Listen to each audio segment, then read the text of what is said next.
Hi everyone, welcome to the second video in a series of trading videos for our VIP members. We've already talked about what Forex is in the first video, so for this video we're going to provide an overview on how you can make money with Forex. So let's get started.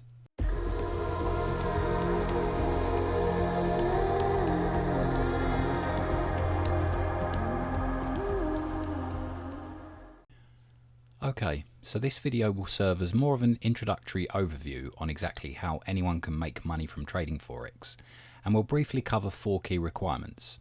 However, before we do that, I'd just like to cover a few key topics relating to Forex trading and dispel a few myths.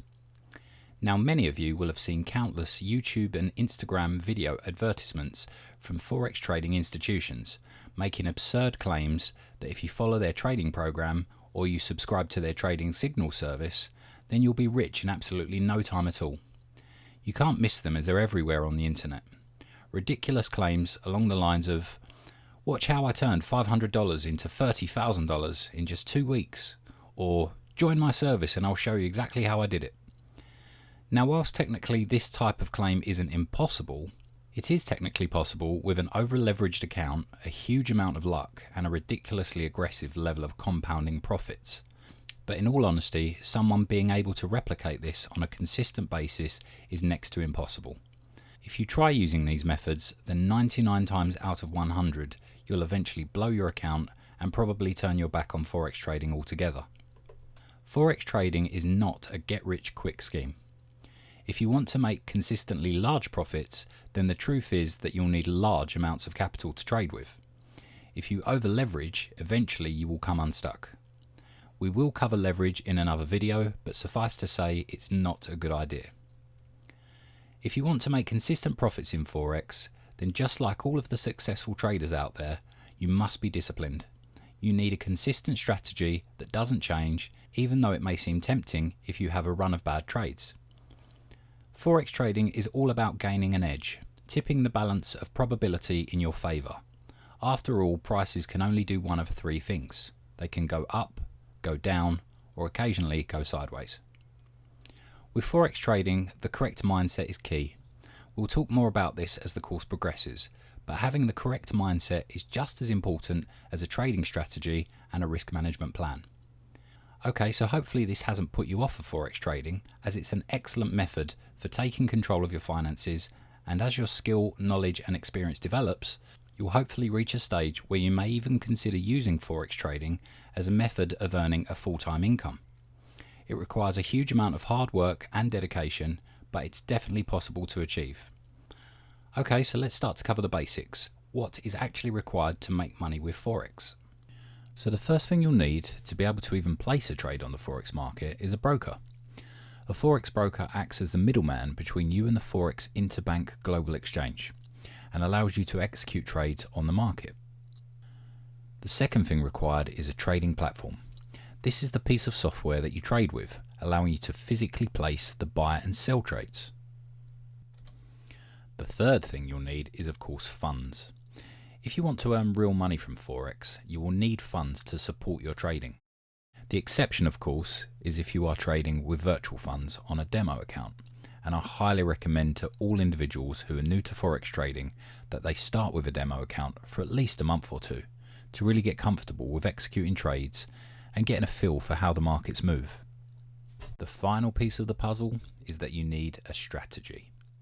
If you begin trading without one, you will quickly lose money, I guarantee it. Without a strategy, you are effectively gambling, and it's a surefire way to end up losing money, feeling utterly deflated, and potentially even giving up on your Forex trading journey altogether. Okay, so let's take a closer look at Forex Brokers. As I just mentioned, the Forex broker acts as a middleman between yourself and the interbank. The interbank is a global network of banks who are trading currencies throughout the day, and without a Forex broker, it simply would not be possible to get involved in this market. For each and every Forex pair you trade, the broker will offer you a price to buy a pair and a price to sell a pair, exactly as a currency exchange counter would do at an airport. They also make money in a very similar way to these currency exchange counters, by using spreads. The price that an exchange counter will sell you a foreign currency is always higher than the price they will buy that foreign currency back from you when you return back from your holiday and look to exchange your money back into your local currency. The wider the spread, the more money the broker will make on each trade that you make. Generally speaking, you'll want to look for a broker that offers very tight spreads. Some of the leading Forex brokers even offer a 0-point spread on some currency pairs, so it's worth bearing that in mind. Here's a quick illustration showing you what you might see with a Forex broker. You have the Forex pair consisting of the base currency, which in this case is the euro, and the quote currency, which in this case is the US dollar, and you also have the sell price, also known as the bid price, and the buy price, also known as the ask price. Now when it comes to bid and ask prices, you need to be aware that this is from the broker's perspective, it's not from yours. So if you want to buy the euro against the dollar, the Forex broker is asking you for the higher number. This is the ask price. If you want to sell the euro against the dollar, then the Forex broker is bidding on your currency at the lower price. This is the bid price.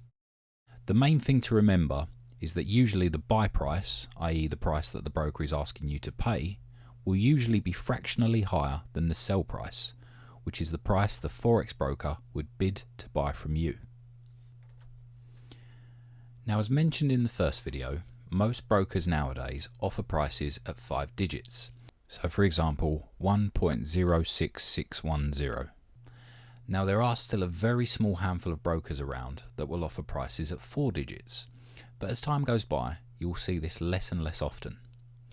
Now for pairs that include the Japanese yen as the quote price, i.e. the price to the right, most brokers will offer this currency pair to 3 digits. However, for the small handful of brokers that still offer their prices to 4 digits for most currency pairs, these will be the same brokers that offer JPY currency pairs to 2 digits.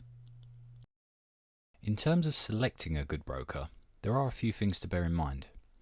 As is the case for almost all services, some brokers are definitely better than others. The first thing is that the broker is regulated by an industry-leading financial regulator.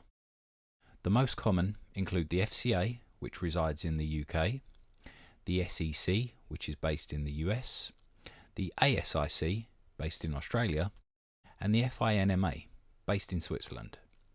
There are other Forex regulators around the world, but generally speaking, we'd recommend that you opt for a broker that is approved by at least one of those mentioned. Now you might be thinking that you may have to trade with a broker that resides in the same country as yourself. That's actually not the case. The Forex market runs on the interbank network, which is truly global, so many of the leading Forex brokers are actually scattered around the globe, but are still more than happy to do business with customers outside of their own territories. In terms of what makes a good broker compared to a bad broker, the main things we'd suggest that you look out for are as follows. Well established. We'd suggest working with a broker that's been running for a minimum of 5 years, with a proven track record. You also want to check that they offer a real address and a real telephone number on their website so that you can get in touch with them if you ever need to. Highly secure. This goes without saying. You should always look at the security element of the broker. The good ones tend to make a big deal about advertising their security controls and policies on their website. Fast execution of trades.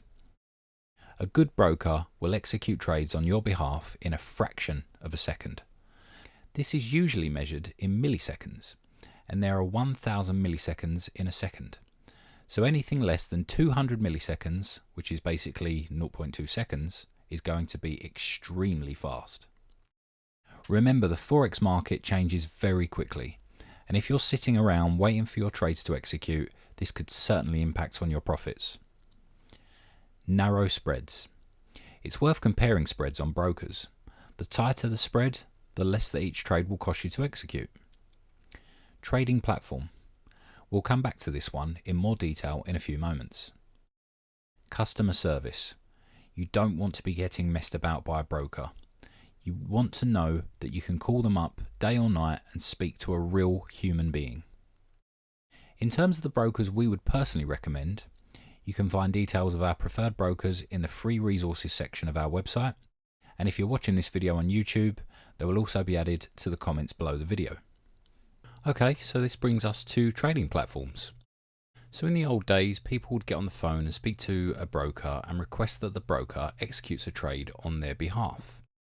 Even though some brokers still offer this service, nowadays you tend to execute the trade yourself using the broker's trading platform. The first platform I'd like to talk about is MetaTrader. It's the industry standard, industry leading platform developed by a company called MetaQuotes, and the original version of the platform was first released back in 2002. After a relative amount of success for the first few versions of the software, it wasn't until MetaQuotes released version 4 of MetaTrader, known as MT4, way back in 2005, that it really took the industry by storm. Since then, almost all of the industry's leading brokers adopted MT4 as their platform of choice, offering the platform to customers to interface with their brokerage and execute Forex trades. MT4 became so popular because it gave users the ability to write their own trading scripts, trading indicators, and even trading bots that would automatically execute trades on a customer's behalf based on specific market criteria. MT4 even has its own proprietary scripting language to code robots, which is known as MQL4. And best of all, the platform is completely free to use. In 2010, MetaQuotes released an all-new version of MetaTrader, aptly named MT5, which is arguably a better platform. However, MT4 has such a strong user community that it didn't disappear. In fact, it's as strong as ever, and most brokers still offer this platform. Now, I should point out that we here at Stop Trading still use MT4. It's always been an excellent platform, and we've never had any issues with it, so have therefore been reluctant to quote-unquote upgrade, because we're of the opinion that if it isn't broke, don't fix it. So we've stuck with it, and until we come across a truly compelling reason to switch to MT5, we'll just keep running with MT4. You are of course entirely free to use whichever version you like, but it's worth knowing that all of the videos in our course that show trades being executed are all on the MT4 platform.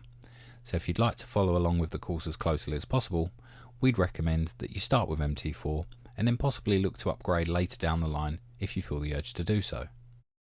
At this stage, I should point out that MetaTrader isn't the only kid on the block. There are dozens of platforms available. Here are just a handful of the most well-known ones. As a disclaimer, we can't really comment on any of these other platforms as we simply don't use them. We are reliably informed that some of these are excellent, and one day we may explore them further, but as I say, we tend to stick with MT4 as that's what we began with and what we're comfortable with, and it's never let us down. As well as all of these well-known platforms, some brokers even offer their own in-house proprietary trading platforms. We tend to steer clear of those, because if you learn to use a broker-independent platform, then it doesn't really matter if you ever switch to another broker. You'll still be familiar and comfortable with the trading platform. Finally, I should point out that there are an increasing number of trading platforms now available on mobile devices such as iPhone and Android, which also includes the MetaTrader platform. These can be very handy for monitoring your trades and even closing out trades. However, I personally wouldn't recommend using them to open and execute trades. It can often be very difficult to really see everything you need to be aware of on a small screen, and trading on mobile devices can often lead to unnecessary trading mistakes. It's far better, in my opinion, to really analyse a trade very carefully before executing it. And if you're doing this on a PC or a laptop using the desktop version of the platform, then you're far less likely to execute bad or accidental trades. Like I say, mobile platforms can be useful if you're away from home and if you want to monitor your trades, or possibly even close the trade quickly. But like I say, I'd recommend against using a mobile device as your main software platform interface. Before we move on, here's a screenshot of the desktop version of MetaTrader 4. We will have videos dedicated to MetaTrader further on into the course, but for now, this just gives you an idea of what it looks like. So the next thing I want to touch upon is funds. If you want to make real money from trading Forex, then you will need real funds in your account. This is unless you're looking to use virtual funds in a demo account, which most brokers offer you, and is definitely what we'd recommend you use for a month or two to really get a feel for trading. Now, the amount of funds that you need in an account really depends on your expectations of earnings. Put it this way, If you're expecting to earn £200 a day from trading Forex, then an account size of £500 simply is not enough. It's not even close. Now, the amount of funds required is something we'll go over in a separate video. But as a very general rule of thumb for now, you'd want a minimum of 50 times your daily earning expectations as an account size. So if, for example, you wanted to safely earn £20 a day trading Forex, then ideally you'd want an account size of at least £1,000 to do this safely. As I say, we will go over this in far more detail in a later video. The other thing I'd briefly like to mention is the topic of margin and leverage. Now, this topic is so important to successful Forex trading, and I really do mean fundamental, that it simply couldn't be covered in just a few minutes. You must, and I repeat must, understand margin and leverage before you ever place a real money trade on Forex. If you don't, you're almost guaranteed to lose money sooner or later. All I will say for now is that margin is what is used to create leverage, and leverage allows you to trade positions far larger than the amount of money that's in your trading account. This can be really powerful, but it also can be very dangerous, and over leveraging can result in your entire account balance being wiped out in seconds. Now, I really don't want to scare you, but what I will say is that a lack of understanding of margin and leverage is the #1 reason that new Forex traders end up blowing their accounts and often end up turning their back on trading altogether. Like I say, I will go over margin and leverage very carefully in a later video, but hopefully for now I've made it abundantly clear that the thorough understanding of margin and leverage is absolutely paramount to being a successful Forex trader. The last thing I want to talk about is strategy. If you want to make consistent profits trading Forex, you will need some form of strategy. At a high level, this is comprised of two parts. The first is your entry and exit strategy. You'll need to have a good reason why you would enter a trade and buy or sell a pair at a certain price. And similarly, you'll have a good reason to exit the trade at a certain price. We'll go over strategy in multiple videos, including the strategies we ourselves use here at Stop Trading. The second part is the risk management strategy. Once again, this is such an important part of being a successful trader that it has to be covered in its own video. If you don't have a risk management strategy, you will eventually lose money. It's that simple. The simple premise of risk management is to clearly define how much you're willing to risk on each trade you make. And risk management is absolutely key to our own strategies that we use here every day. Okay, so hopefully this has provided an overview on how you can make money trading Forex. And as the course progresses, we'll really start to deep dive into each of these elements and cover them in far more detail. Okay, well, I hope you've enjoyed this video and thank you for watching.